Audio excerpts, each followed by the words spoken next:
everybody. Welcome to the Bat Community Call for Tuesday, July 9th, 2024. Hope you are doing all right. Hope it's not too hot. It's certainly been here. It was actually 111 degrees last weekend, which was really wild. Anyway, hope you all are staying cool wherever you're at. I'm sure you're cool, anyway, because you are cool people, but, whatever. Working on a few things right now. We've got one thing we've got that's interesting is like this blog post on a wrap up on the pilots that we've been running with Brave Ads over the last quarter or so. We also launched another phase of the pilot with Bonk last week, and we are wrapping up analysis on the moonwalk that we ran, which is pretty cool. And then we ran another phase 2 for Zcash Media. This one we did, they did kind of like a eye-catching tagline for it about privacy being dead or whatever. And we ran it, actually, it was kind of cool because the click-through rate we had on the original ads we ran was like 3.1%, and this one was at like almost 3.9% off of the catchier name, which is kind of cool to see. We've got a couple other irons in the fire that are going in the background, but it's been cool. I did a Forbes Web3 space this morning. I was on a panel with some folks, which was awesome. So folks can check that out too. It was all about brand building and stuff like that, and kind of keeping it simple, and also what it means to brand build and all that good stuff. And yeah, a lot of stuff coming up on the horizon. I know we've got Rare Evo planning coming up and a bunch of other stuff. So hope you all are doing great. I see Jenny's here, so I hand it over to her. How's it going, Jenny? Hi, I have great news that few people may care about, but I certainly care. My air conditioning just got fixed. All right. So I'm a happy camper. Excellent. Yeah, the poor maintenance guy was sweating bullets. He was not okay when he finished, but he got it working. He had to make a couple holes in the ceiling, but it's working. So I'm not going to. All right, I'm just looking to see if my team is all here. I see Godson. I see Guillermo. I thought I saw Paula. Did I lose her? Oh, give me a second. Sorry, just getting a knock at the door. All good. Someone's at the door. All good. Also, while we wait for Jenny, a couple of shout outs. 9-3, if you're hearing this, the AI art's just been stellar. And then also Left Hand, who might be seeing us on a recording, that video you made last week was really rad. So love to see it. Pretty cool. Pretty cool. Oh, Ace is in the house. How's it going, Ace? I haven't seen you for a while. All right. Ace is doing great. Okay, I am back. Great to see you, Ace. Always good to see you. Yeah. Sorry, the maintenance folks are still in the unit, so might get a knock on the door from time to time. But okay, I see my team's here, so I'm going to kick off. And Godson says, "Happy for you, Jenny. Tired of the background noise and fan." Sorry, just trying to keep myself alive over here. Anyway, let's dive right in. All right, so we got some fun updates to cover this week. Starting off, so our work with Unfungible, the media company that helps Web3 players boost engagement and participation for their X/Twitter Spaces events, is ongoing. And here are some past events and upcoming events. Actually, Luke mentioned at the beginning of the call that he just did one with Forbes Web3 earlier today, which is awesome. You can go find the recording on Twitter. I retweeted it from the community account and the attention token account. So if you want to hear that one, you'll be able to find the link. Also, last week we did a really fun space, which is funny that I'm using this word because the title of the space was, is Web3 still fun? And I think we've confirmed that, yes, it is. It was a super fun space. We had a new host from Unfungible. His name is Sansa. He was hilarious. He made us all crack up, and the conversation was super fun as well. We had EC on that one, Burnham, a couple other guests. It was great. And then coming up this Friday, we have Web3 monetization opportunities with DappRadar, Style Protocol, Do, and Easy. And then, oh, that is wrong. I made a mistake on the slide. But the upcoming spaces, Web3 monetization opportunities, not sure about the one after that. I think it's going to be the following week, July 18th, not July 12th. Making onboarding fun and invisible with Metropolis World, Unagi, Turnup, and Maury's. Just to reiterate, these spaces all take place on the Attention Token Twitter. We co-host with Unfungible, but it's always on our home base. So just a reminder for anyone who might be new or who might be watching the broadcast on X right now. Also, we have an upcoming appearance tomorrow. Luke is doing a space with Zero. I'm not sure how it's pronounced, but we'll share the link to that on Twitter soon. And this is just showing off the space that Luke did today with Forbes Web3, Brand Building 101.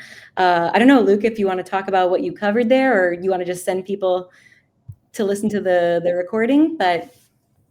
Yeah, check out the recording. A lot of it was brand building stuff. We were, Leon was the host. Leon's awesome over at Unfungible. Is like really stellar dude. Yeah, we talked about all sorts of, Brave was a good fit for that, mainly because we can talk about user first and, privacy and how like scaling up the brand. Like I mentioned the community a few times too, as part of that, where like you all do a good job of helping us to remember to like keep focus and, break things down to simpler terms and that more people understand, et cetera. So it was good. Check out the recording. I'm not doing it justice. Like it's pretty good.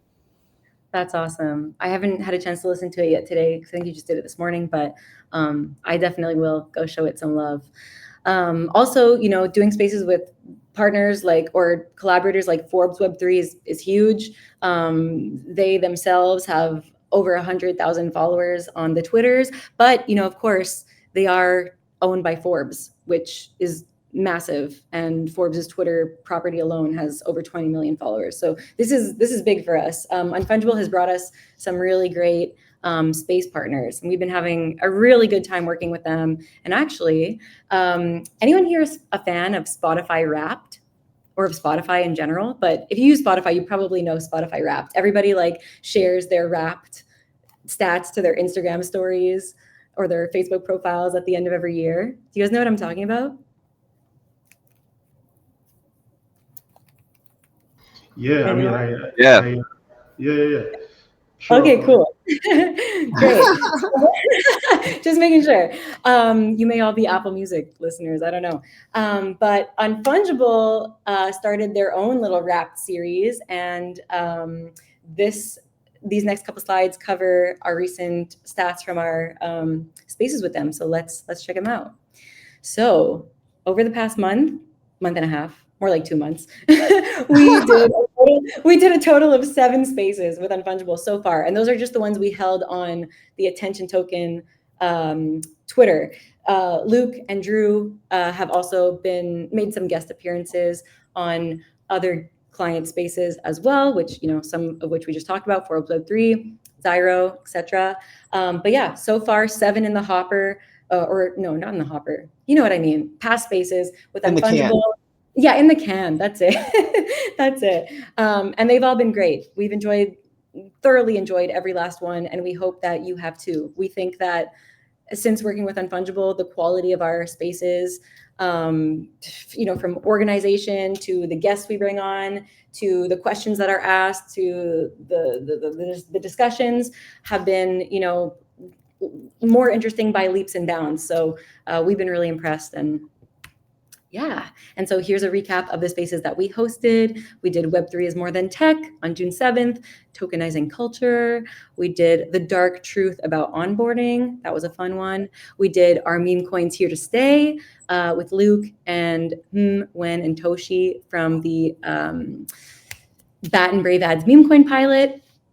And then last week we did, can we make Web3 fun again? And yes, it's a resounding yes. Well, it still is fun. And these spaces together had a total of over 80,904 listeners, which I think is pretty wild. I think that probably is more listeners than we've had on all the spaces that we did, for the last 2 years combined prior to our work with Unfungible. So we're really impressed. And then here are some of the brands and projects that we had on as guests. Like I mentioned earlier, we had Exterio, Mixi, Unagi, More, Memefy. I'm trying to remember these logos. Flues, Havens Compass, Turnup, Easy, Earnum, a bunch. It's been great. And combined, all of these brands and projects have over 10.7 million followers. And so, by spacing with them, we are tapping into those huge networks.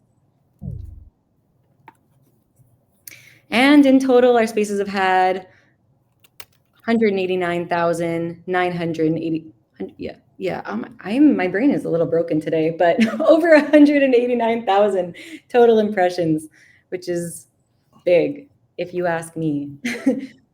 Thank you. Thank you. So yeah, that is our Unfungible Wrapped. Stay tuned for more. And please, if you haven't checked out any of our spaces with Unfungible, please do. They're every Friday, 10 a.m. Pacific, 1 p.m. Eastern. If you can't make it, they're always recorded. And I promise they're always good. All right, and then here are some more spaces I just wanted to touch on briefly that our BAT ambassadors are participating in. So tomorrow, Crypto Dojo, Scott, aka Crypto Dojo, our resident content creator in BAT ambassadors, is doing a space with the FOMO Bull Club, and they too have a pretty sizable following, 209,000 on Twitter alone, which is awesome. So hats off to Crypto Dojo for putting himself out there and volunteering to represent us on a space. He does many. He does a twice weekly show, as you all know, Dude and Dojo with official Mr. Dude, who hosts the Web3 Breakfast podcast. But he also makes guest appearances on other spaces. So we're super proud of Scott for really putting himself out there. And if you can join this one tomorrow, please do. And if you can't, go like the tweet, share, show Scott some love. We want to show our support to our ambassadors. And then I believe this one happened on the 6th, a couple of days ago. This was a space hosted by Adamak, who is one of our BAT ambassadors from Nigeria. And he was joined by BatEarn, and they did a Web 2 versus Web 3 showdown. So check that one out too. Now I'm going to pass the baton to Guillermo. Hello, everyone. So, as I mentioned on prior community calls, if you have missed them, me and Jenny have been tag teaming on the BAT community account on X, and we're just aiming to better increase our engagement, increase our follower numbers, and have a more efficient way to promote community events and activities. So, as you can see, right now we're at 24.6 thousand followers. We're aiming to 25,000 followers. We don't really have a date for it, but I'm aiming for sometime in September. So this way we can get everything in September. We get Echo in September. We can get 25K in September. Guillermo's birthday in September. Great month is going to be September. We're also trying to use the account to just make more clear and transparent and accessible all the events that have been happening on the community side of things. So if you start seeing more posts regarding that, or just sharing overall more of the events, or even weekly calendars, that's basically what we're doing.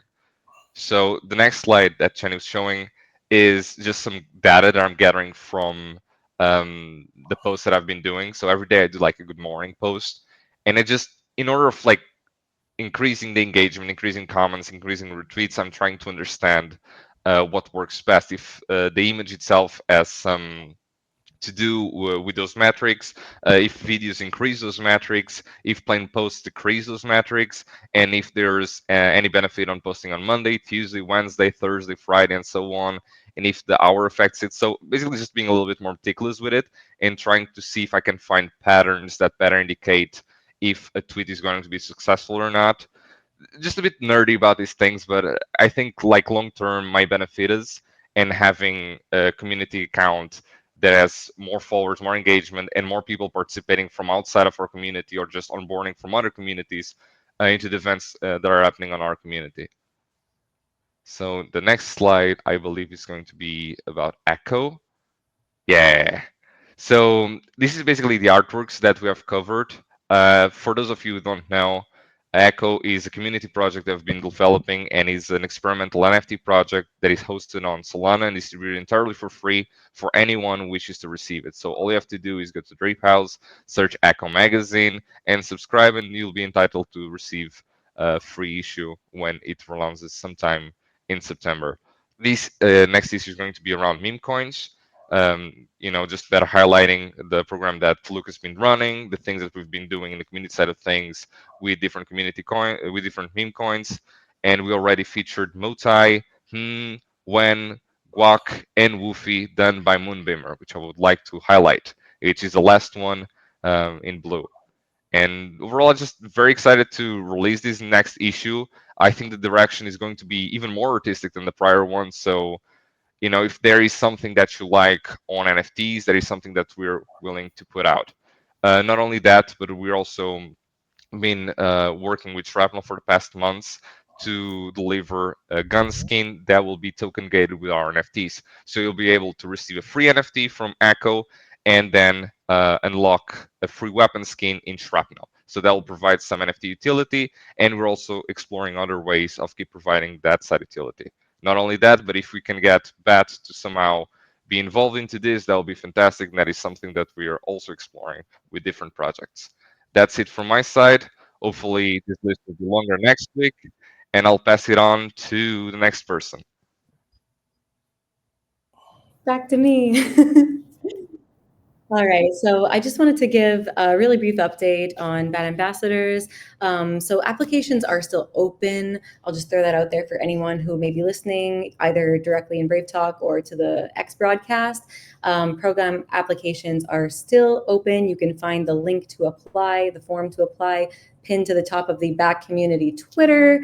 But besides that, BatEarn and I have been heavily focused on interviews with new applicants. So we've been doing around 8 per week for the past couple of weeks, and we will be doing them probably until the end of the month of July.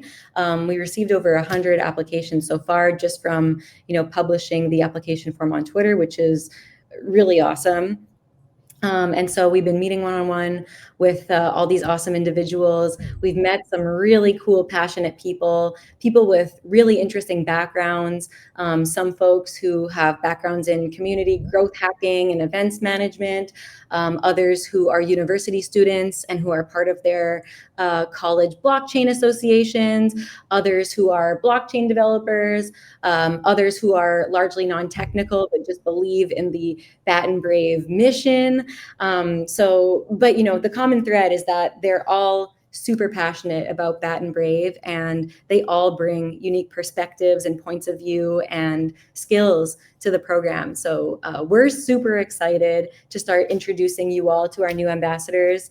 Maybe we'll do a proper intro once we have more folks through the onboarding process. But in the meantime, all that work remains ongoing, the onboarding, but also there's, going to be a couple of weeks of training involved. But then you'll get to meet all of the new ambassadors, and you'll probably see them all on social media running more BAT dedicated accounts. Oh, yes, I included this because all right, so Some Ordinary Gamers. This is a YouTuber who you may or may not be familiar with. Some folks on my team actually were familiar with him. He's a Indian creator. Well, his parents are Indian, but he lives in Canada. He lives in Canada, so he's Canadian. Anyway, anyway, his name is Some Ordinary Gamers on YouTube, and he makes digital privacy focused videos. He makes really great content. Actually, I combed through his videos and watched 5 or 6 of them earlier this afternoon. But the reason I bring him up is that during one of our ambassador new recruit one-to-one calls this morning, I always ask people, how did you first find out about Brave? How did you start using the browser? How did you find out about us? And this person told us that it was through this YouTuber who happened to mention Brave as a great privacy browser in one of his videos. And so he decided to give the browser a try, and he's been a fan ever since then. So I decided to check out this person's content, and it's great. So I'm sharing it with you here. He is not a verified Brave creator yet, but I reached out to him on Twitter and offered to send him some merch for helping us spread the word. And hopefully he decides to verify as well. I gave him some information on the creators program. And he has 3.75 million subscribers. So that's huge. There are creators out there who are, helping to spread the word and to promote us for free just because they're fans. I think that's incredible. Is that a question? Let me just add real quick that he used to be a Brave creator at one point. It's sad that he's not, still a Brave creator, but at some point back in 2020, 21, he used to be. Oh, well, I'll check in with him then, because he may have just disconnected his custodian account or something, and he probably doesn't even know that contributions for creators have moved on chain. So I'm going to try to have a discussion with him and bring him back into the fold. But yeah, just wanted to shout him out because it's awesome that there are creators just making content about us, and he's the reason that one of our new ambassadors uses Brave and is now part of our ambassador program. So go give him some love and go check out his content. Hello, guys. Sorry, I didn't mean to do that.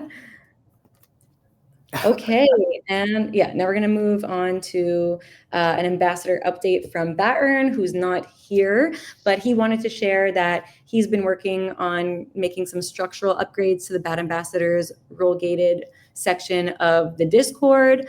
So he's basically creating different sections for ambassadors of each region and a bunch of other things that I'm actually not too sure of the details on, but he's been working really hard.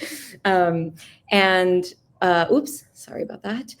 In addition, within our Bat Ambassadors program, we have 2 ranks. Our system is kind of like broken out into, these different steps.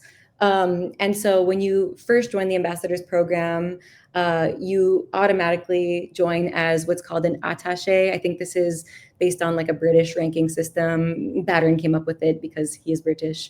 And so you start off as an attaché, and then as you contribute to the program through your various contributions and involvement, you can then graduate to the ambassador rank. And so we have some recent graduates to the ambassador rank, and those include Adamak, who is the host of one of the Twitter spaces that I mentioned earlier. Adamak's from Nigeria. Also, we promoted Donatello from Mexico. He's done a lot of great work this past season, has done meetups. He has represented Bat and Brave at hackathons. He even had a team of hackers at the recent hackathon that where Brave supported, which is awesome. And yeah, he's just been all around great. He's also done some digital content. He's been wonderful. And then also Remco was promoted. Remco from the Netherlands, who runs the Bat in Netherlands Twitter account on X. Yeah. And then Battern's last update is he just wanted to mention that, which I also mentioned earlier, he was the guest on the Web 2 versus Web 3, the Ultimate Showdown Twitter space with Adamak a couple days ago. So you can go find the link if you want to tune into that. Like I said, it's on Bat Community Twitter. And now I will kick it over to Godson for an update on our African Bat Ambassadors. Hello, everybody. Good afternoon, good evening, wherever you are. Some quick updates. Not too much to talk about this week, but let me echo that space that Adam I posted last week. It was like it was a very interesting experiment because we've been working on it for like say 2 weeks now. We kind of didn't, we couldn't figure out like the right time and the right people to host with us and that kind of stuff. But luckily, Adam was able to jump in and help him out with the space. I was supposed to come on the flyer and everything, but this space happened at like 2 a.m. Unfortunately, I was not able to make that. But yeah, I was just kind of it was just like good initiative by him and some of the other like ambassadors and attachés, and it was just kind of nice to see that happen. And the fact that we even got this many listeners is kind of interesting, right? Because compare that to like some of the older spaces we used to do on the Pi Community account. So yeah, very very proud of them. We're gonna do some more of these. Plan it better. Plan like a better time slot that works for everybody and that kind of stuff. And then we'll probably try to maintain it going forward. But yeah, moving on to some other news. Stan, shout out Stan. I believe he's here today. Stan attended an event called the Global Cultural Event. It's an event hosted by the Avalanche Ambassadors. I hope you guys don't know that. The eye of the storm. Yeah, we're all going through it right now. Shout out to Drew. He doesn't even have power. Yeah, he doesn't have power right now, but I still do. But I feel like I'm gonna be next when the storm goes through here. But yeah, Stan went to this event. It was hosted by the Avalanche Ambassadors DAO, which is something that we should probably consider. Going into the future, maybe all the ambassadors and community team or whatever, we can get together and maybe form a DAO.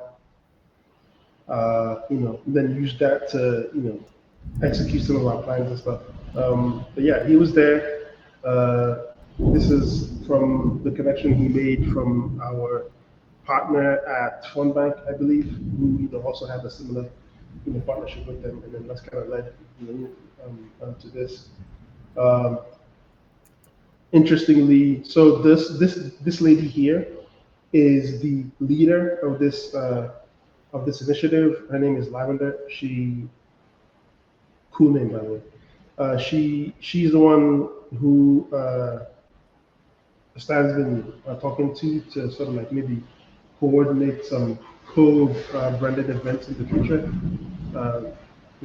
Brave Bat and Avalanche. But we're trying to figure out how to make that work because these things cost a bunch of money. So we're gonna try to find a way to organize it in the future. Similar thing is happening for the Polygon ambassadors. No, the Polygon Guild, which is another ambassador program for the Polygon ecosystem. He also met up with some of them in Kenya, and also planning to join them on this university tour starting at a DTech University, if I'm saying that right. So yeah, we'll try to execute it and make it happen, and then when that happens, we'll give everybody like an update and stuff. Yeah, moving on. So this has been like a different, on the ads leads side of things. I get like a ton of DMs from exchanges that want me to promote their ref links or whatever. So randomly last week it came to me that I should probably try to convert these people if they have all this money to throw at quote unquote KOLs. they'll probably be interested in some ads that are actually kind of targeted.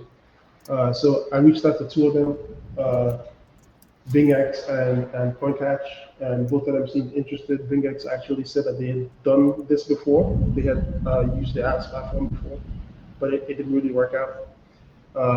But I promised that we could structure something a lot more um, effective if they actually give me the time. But yeah, I'll probably like DM further on this, Luke. But I'm kind of hoping to convert these two, and then as some of our earlier um, should I say like ads partners for the partners. Um, yeah, that's pretty much all I have today. I'm gonna pass the conch back to you, Jay. Don't get struck by lightning, man. Yeah, I'll try, but who knows? Yeah, I want you to take back those comments about my fans. I'm not gonna lie. I'm cooking worse in here. I'm checking just add an AC. It literally sounds like you're in the eye of a hurricane. Yeah, it's passing through right now. It's like serious rain. Okay, well, thanks, Godson. Anyway, we have a really exciting update from Paula today and another member of the Brave team, Andy. But Paula, I'll let you kick it off and take it away. Thank you, Jenny. First of all, can you hear me? Yes, ma'am. Okay, perfect. Thank you. So, hi, everyone. I hope you're doing well. So we wanted to share a little more about the localization process for Brave self-serve ads. And like Jenny mentioned, we will have Andy, product manager at Brave, next. And he will talk a little bit more about specific details of the process in general.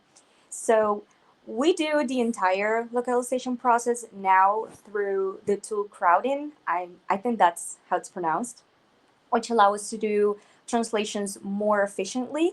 And in the tool, we can find the Help Center and the platform UI. Next slide, Jenny, please.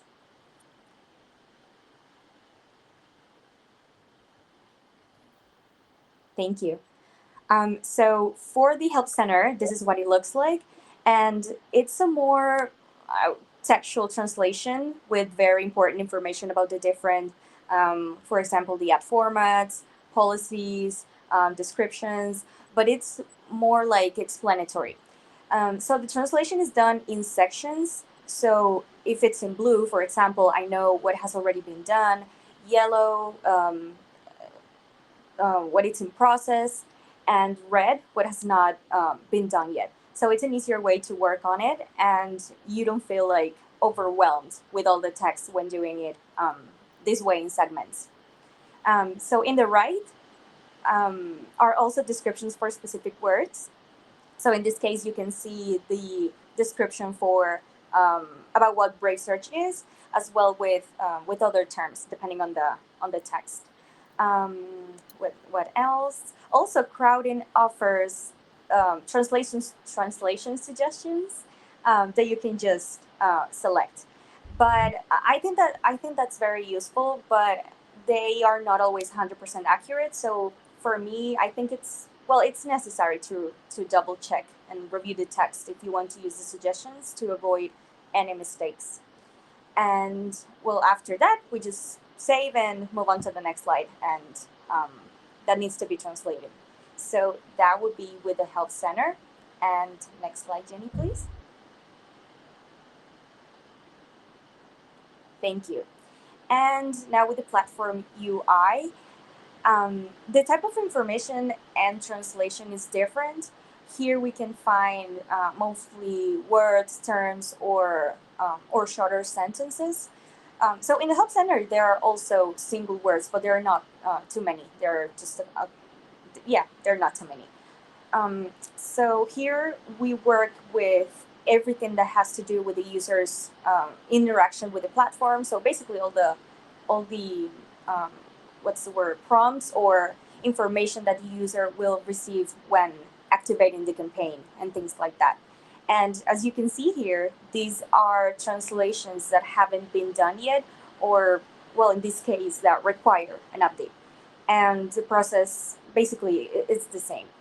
You can see it in the picture, but Crowdin also provides translation suggestions for this.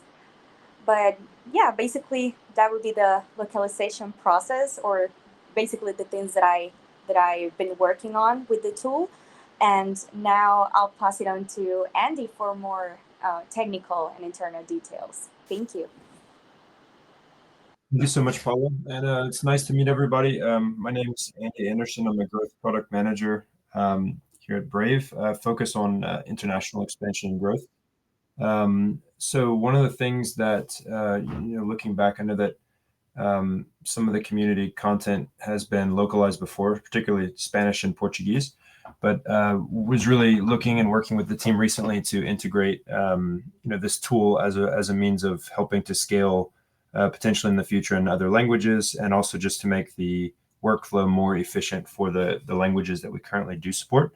And so, as Paula did a great job of mentioning the benefits of using a tool, there are a lot of suggestions inside, such as for translations, etc. But I think one of some of the more interesting things for myself as a kind of an operator in this space is glossary terms and things like that are stay really consistent. So if we localize a lot of content from English to any other language, we use consistent terminology. We have kind of quality control checks and other things in place, which is really helpful in making sure that the final products are great. So I think as I mentioned, Paula did a great job of overviewing the platform. And one of the technical side of this in general beyond that is that this kind of content and this tool integrates with our engineering infrastructure. So it actually makes it easier for us to make updates and deploy rather than, for example, using manual files or anything. We are actually able to automate and use kind of API calls and things like that to help speed up the process, and also kind of reduce any potential human error or any kind of copying, pasting, or anything like that, which is always possible for anything. So that's the kind of the overview of it. If anyone has any questions or is kind of interested in learning more, please feel free to reach out to me. But other than that, nice to meet you all, and happy to be on the call. Thank you so much, Andy.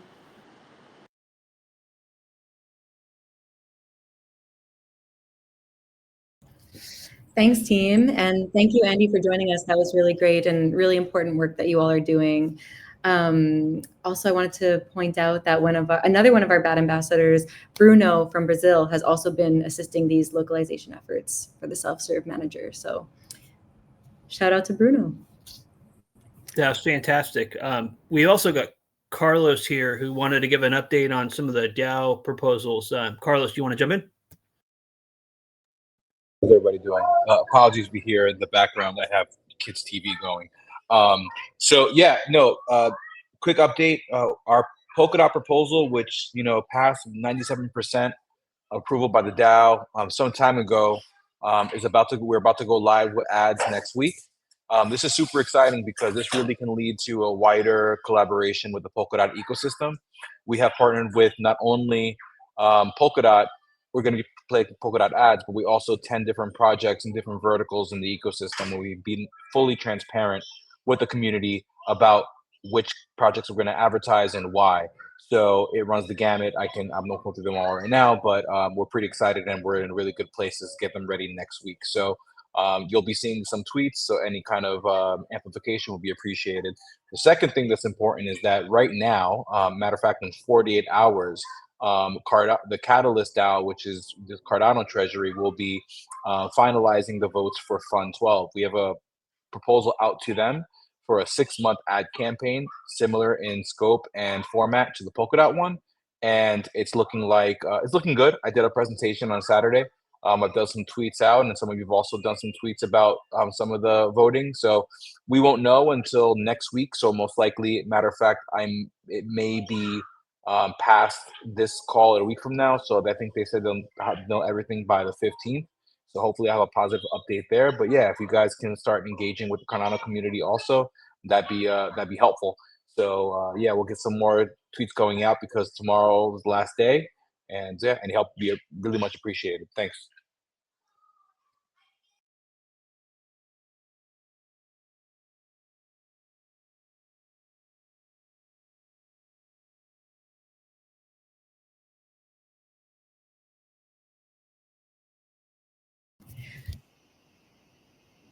Great, thank you, Carlos. That was awesome. Luke, are you available to take the mic? Back to you.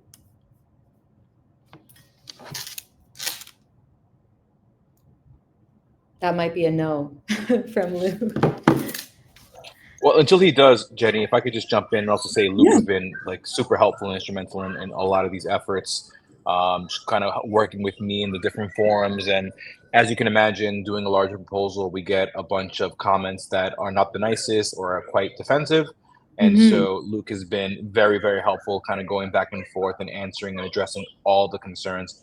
I don't think I'm communicating quite clearly how much of a big deal it is that our proposal got 97% passing. It took a lot of work to do that, and it was, this is, Brave, putting their money where their mouth is and really participating in on-chain governance and DAOs. So this is a lot about the ads product that we have, but in addition to that, our space in the Web3 community. So I'm really excited about these two things going on. Yeah, that's tremendous, and totally agree about, Luke always being there as our greatest defender when, people come out with comments that are, sometimes just coming from a place of not really knowing the reality, or just being uninformed. So yeah, hats off to Luke, and also to you, Carlos, for pushing this through. What is the best way that the community can help support other than, amplifying on social media? Is there anything else that we can be doing to help you out? Or assist No, this I think the social media piece actually is like really important because that's where, a lot of the kind of laundry is aired on crypto Twitter. So getting the, back community around the idea of advertising on Brave and, participating in the DAO and like, saying how transparent we're going to be and just all those different things. I mean, I crafted a tweet. As I said, some of you actually retweeted it out, and Luke did as well. So I'll do another one kind of today. And so, yeah, the community can just kind of help out with that. I think at this point, unless you have a Cardano wallet and you can vote for yes, that's another thing you can do. Okay, you guys heard it here. So vote if you can, and if not, the social media stuff does make a big difference. Awesome.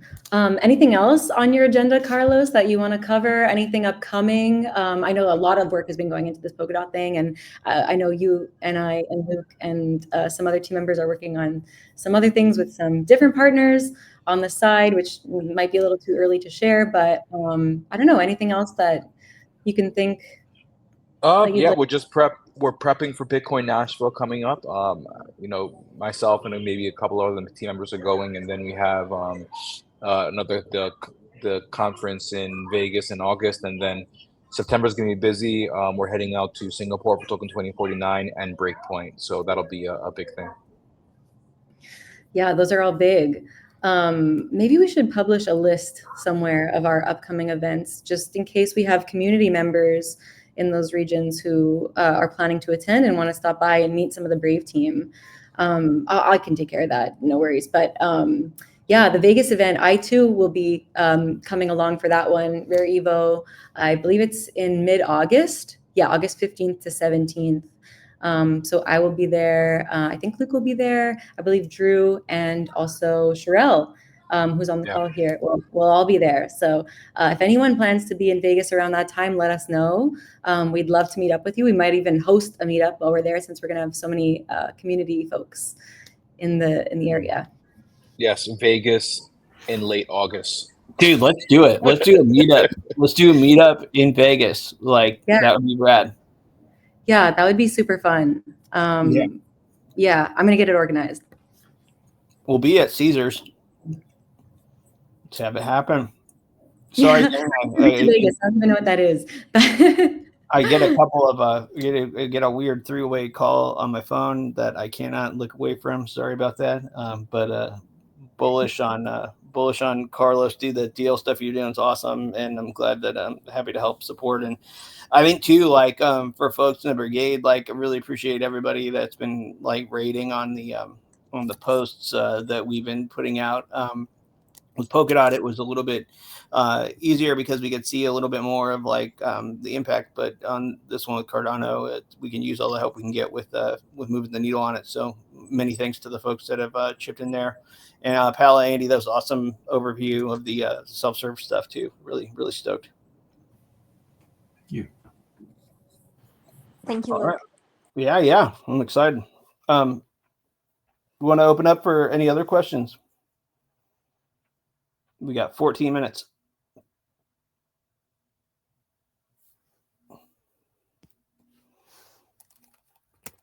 Anybody? Go ahead, Bows. Jump on any nuclear questions. Bows.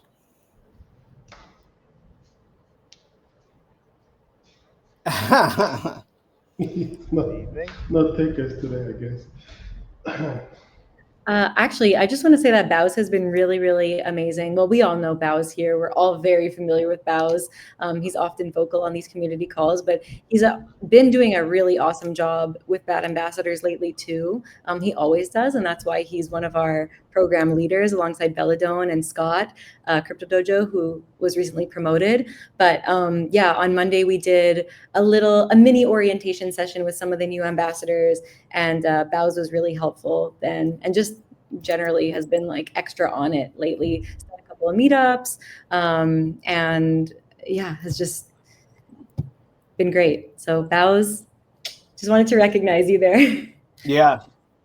Yeah, shout out Bows. He's the one that pointed Stan towards like the ambassador DAOs and that kind of stuff too. So yeah, he does do a good job.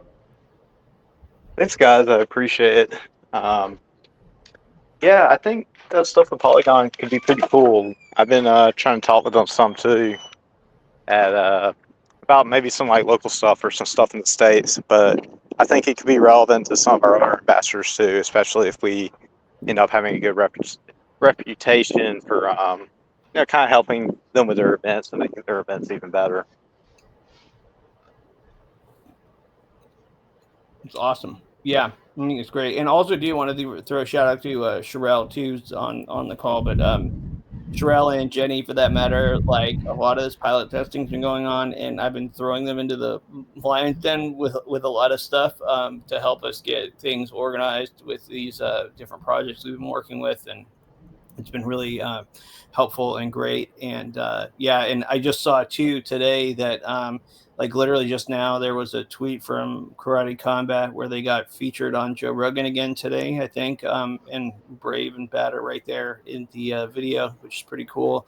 There was one, I think, on the 2nd that they were tweeting out where it had something like 29 million impressions on Instagram or something like that, which, the guy got slammed right on the Brave logo there. So it's pretty excellent to see. I mean, like, again, Karate Combat like came through community through Moonbeam or Drew, and then Sherelle's been helping us lock it down with like the assets every month and keeping the operations moving, and just a huge help and awesome timing on that too, everybody. I think we actually had a call with them last week, and Dave over there was just we both sides were like, look, like we all love what's happening here. Let's just keep it moving and keep doing the partnership, and so we're going to keep the ball rolling there, but it'll be exciting to see where that goes with them. And I see Galapagos, you got a hand up. How's it going?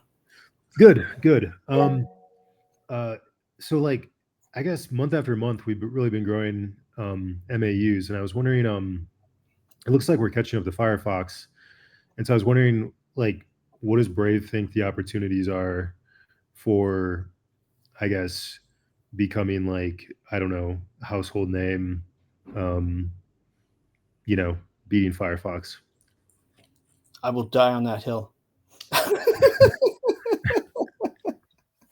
with a heart full of bat, man. Like this is like that's the goal, right? I mean, I think it is. I can tell you, I've seen just anecdotally the past 2 weeks. I don't know what it is. Maybe it's just the fever pitch of everything happening more broadly right now. But I'm seeing people talking about Brave that have not. I've never seen talking about Brave. I see people picking up, evangelizing. I see like leaders in verticals that are doing it now too, like whether it's AI or tech or whatever.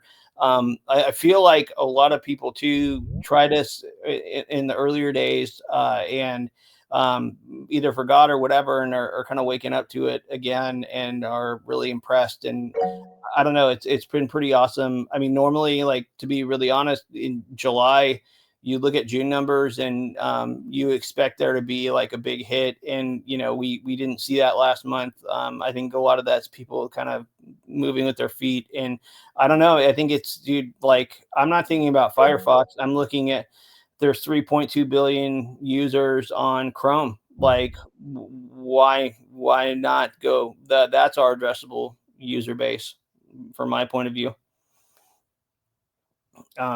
Yeah, Bowser, you had a hand up. One thing I wanted to ask about, because I know we're going to get questions, and I think we already have actually gotten some, is about Blinks. I don't know if you're familiar with that, and like there's been a lot of hype around that on Solana, and just how that might relate to Brave, that, and also affect it.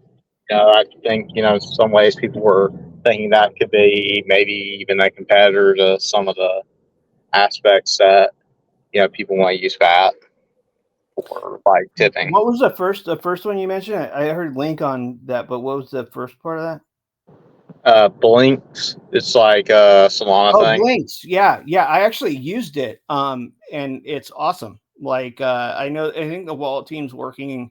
They've got a spec they've been working on around integrating that into support for that into the wallet too. It is smooth. I did it. I got tagged on something, Baxco. I think they have like an alcohol service or whatever where they were doing an NFT mint and they used Blinks for it. It was super simple. It just you had the button directly in the UI. You hit it. It did a authorization request on making the transaction, and it was like boom. It was super fast. The thing I like about that, you see it compared to like stuff like Farcaster frames, and which are also cool. But I think what's nice about Blinks is that it goes to where the people are already, right? Like so. It can go to directly to domains. You're not having to onboard everybody into Farcaster to take advantage of it. So I think there's some legs potential with that. We'll see though. But I think that's awesome. It's similar to like what we were doing with tip in buttons, right? Where you can kind of like inject that stuff in. But yeah, we'll see where that goes. The second thing you mentioned too, what was that again? I mean, I'll admit I've been pretty busy, so I haven't really gotten to read up on all the stuff. I kind of partially caught one of the calls within the Solana ecosystem where they were like talking about it.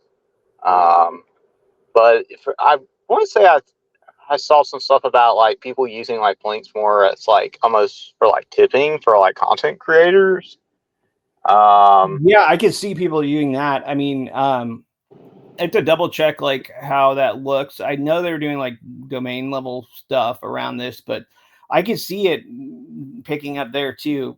It's one of those things where it's early and it's like an accessibility feature kind of where or usability thing where we'll see how it gets used.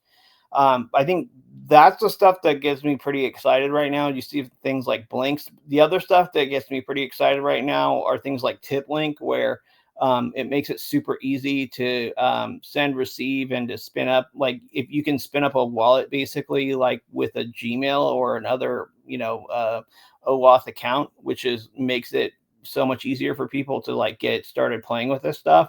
And one of the pilots two of the pilots actually that were running the Moonwalk and the Bonk Mark pilots that were running both use TipLink. And people have been spinning up TipLink off of it from what they're telling us. So those are things where you look at like removing barriers and making it easier for people to use this stuff. It's meeting people where they're at, which I think is like really important. But we'll see how it goes. I mean, it's just still pretty early. I know at Cripple Resistance, you've had a hand up too. Hey there, how are you doing? Good. How are you? Good. With the Firefox and Google, when we talk about privacy, I think we should also talk about censorship, because that is one of the main things that got me to Brave, is when I heard that Firefox was censoring like 4 years ago. I think that the big thing that we can harp on, or that we can share with people, is that Brave doesn't encourage censorship. Yeah, it's awesome. I just noticed Brendan's here too. Do you have any thoughts on that one, Brendan? Sorry, a late joiner. Yeah, this is a hot topic. Look, we don't censor. There's no hand coding or editorializing. Brave Search has answers with AI. Some of you may have noticed it's using Llama 3 now, I think. It's doing pretty good. I like it. We're thinking about adding pull-up capacity to it, capability. There's a problem with all these LLMs. They're based on the web. So, whatever they're trained with, Reddit or web pages in general, can have all sorts of biases. And those can be sort of accumulated into the large language model. So we have to work on this. There's a separate issue, I think, which some of you noticed, with these models. They come from Meta, for instance, not to point fingers, but there's some amount of pre-training and fine-tuning that, and maybe even some hand coding on Meta's part, that does do censorship, pre-bunking, sort of attitude adjustment type responses, certain trigger words or queries in the prompt can get you into a zone where you feel like you're being lectured by some, bureaucratic Karen, not to offend anybody named Karen, for real. This is the problem we're working on. We take it seriously. This kind of stuff should not have been, hand-coded or otherwise pre-trained and fine-tuned. It was done by Meta for political reasons. I'll just say that. Maybe under coercion from the U.S. government. I don't know. But this is garbage and it needs to go, and we're working on it. So, hang in there. If you see something that you don't like that seems pre-bunked, I'll give you a fairly apolitical example. Somebody, when we launched with Llama 2, 13B, asked, how many times did Spain win the FIFA World Cup? And the answer was this absurd lecture on how competition is bad and harmful, and you shouldn't care about winning, and winning is bad and patriarchal or whatever. And it actually, if you tried to refine or push for the answer or use a different model, I think one of the models said, 2 times, which is false. It was 1 time. But, this kind of garbage has to go. So treat it as a bug to report to us, and we will fix it. I promise. Thanks. Well, I think it is a great marketing area that we could market better. Is that we're for privacy and for non-censorship. Yeah, privacy is easier. We don't log, and we're not sending any logs to anybody unless you select Anthropic, and then it's part of the terms of service we have with the premium model for Anthropic, Claude Sonnet. But their model's not that bad. They're not logging in order to train their model in real time. They're logging mainly to be able to debug the problems. They might be training later, I don't know, but that's not a standard or default model. That's not the free leg of the model. But privacy is, I think, easier to achieve here for us. The censorship or the pre-bunking or the lecturing, that's more subtle. And if we say we're great at it, I'm sure someone will hit me with a prompt that gets a very bad Karen mode lecture, and then we'll just have to treat it like a bug to fix. And we'll systematize as we go. We'll do induction, I think, from there. But anyway, you have my promise. We're not going to let this kind of problems persist. Thank you guys, and thank you to the Brave team for everything. Well, thank you for bringing awesome questions. I can't think of a better. You're welcome, and thank you. Yeah, I can't think of a better note to end on there off of that promise there. So we're out of time anyway. So really appreciate it. Great call this week, you guys. Like awesome work from everybody. And we'll be back 1 week from today, same bat time and same bat channel. Until then, I'll see you all online. Have a great one. Take care. Yeah, everyone. Bye, you guys. Bye, everyone. Take care. Take care, everybody. Thank you. Recording has stopped. Yeah.